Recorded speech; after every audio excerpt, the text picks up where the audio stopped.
అలాగే సుశీల గారి ఎంట్రీ తర్వాత ఇండస్ట్రీలోకి అన్ని బాణీల పాటలు అవలీలగా అలవోగ్గా పాడి ఆవిడకి ఆవిడే సాటి అని నిరూపించుకున్నారు. సుశీల గారి పాట ఆవిడతో అనుబంధం గురించి మీరైనా చెప్పగలుగుతారా?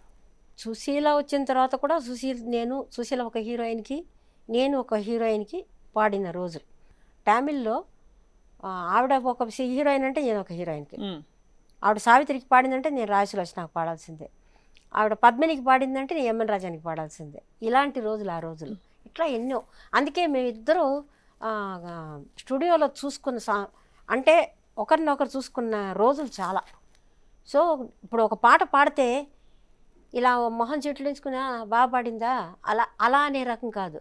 అదరగొట్టేశావు, నీతో ఎవరు పోటీ పడతారు తల్లి ఇలాంటి పాటలకి అని అలా మనల్ని ఎంకరేజ్ చేసే ఒక భావం ఆవిడది.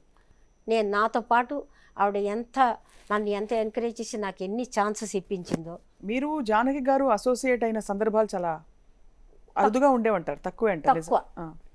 ఆవిడతో కలిసి మీరు ఏమైనా ఎప్పుడైనా పనిచేసే అవకాశం వచ్చింది? ఒక్క పాట పాడాను, ఒక్క పాట, అద్దిరబల్ల అని బండరాముడిలో ఆవిడ నేను కలిసి పాడిన పాట అది. అది ఒకటే అనుకుంటాను ఆవిడతో నేను కలిసి పాడిన పాట. తర్వాత ఎప్పుడైనా ఆవిడ పాట ఒక పాట ఇంకోటి తెలుగులో రాజన్ నాగేంద్ర దగ్గర పాడినప్పుడు వద్దంటే పెళ్ళి ఇదంతా ఈ తెలుగు పిక్చర్లు అన్నీ ఉండేవి. ఎప్పుడు అలా విఠలాచారి గారి పిక్చర్లు చాలా మటుకు జానకి నేను పాడాను అనమాట.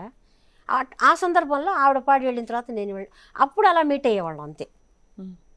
కానీ జానకి ఎక్కువ కూర్చుని ఇవన్నీ మాట్లాడుకుంటూ కూర్చోదు.